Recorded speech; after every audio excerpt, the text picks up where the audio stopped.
Fall of the Monarchy by Maria de Souza and Jonathan Dentino. Once upon a time, King Louis XVI and Marie Antoinette ruled France from their lavish palace of Versailles. They had all kinds of riches and gold, all at the expense of the common people.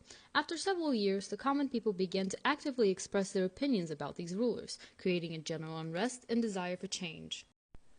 One day, the Third Estate established a National Assembly and swore to never separate until a new constitution was established. From then on, several new riots and uprisings emerged, marking the start of the revolution and the instability of the monarchy.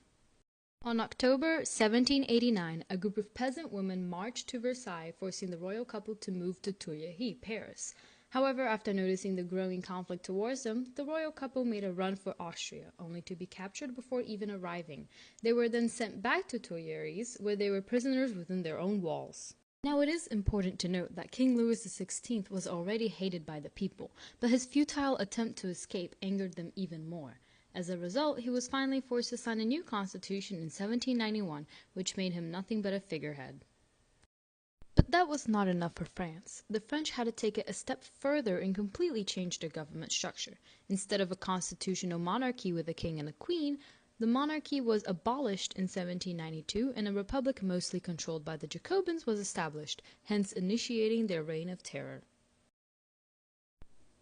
From then on, King Louis XVI was only Citoyen Louis Capet, a mere citizen allowed to be tried and executed, which in fact he was in 1793 when he was found guilty and sentenced to death by guillotine.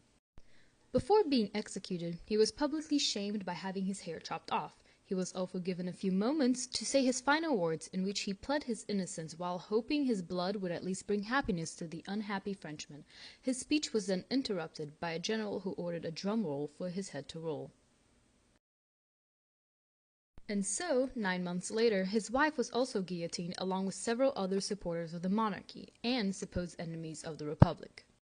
Both King Louis and Marie Antoinette were buried in the Madeleine Cemetery for guillotined people, hence ending the Bourbon monarchy of France. But what some didn't notice was that during the execution, lack of compassion will lead to the radicalization of revolutionary violence and greater divisiveness among the Frenchmen.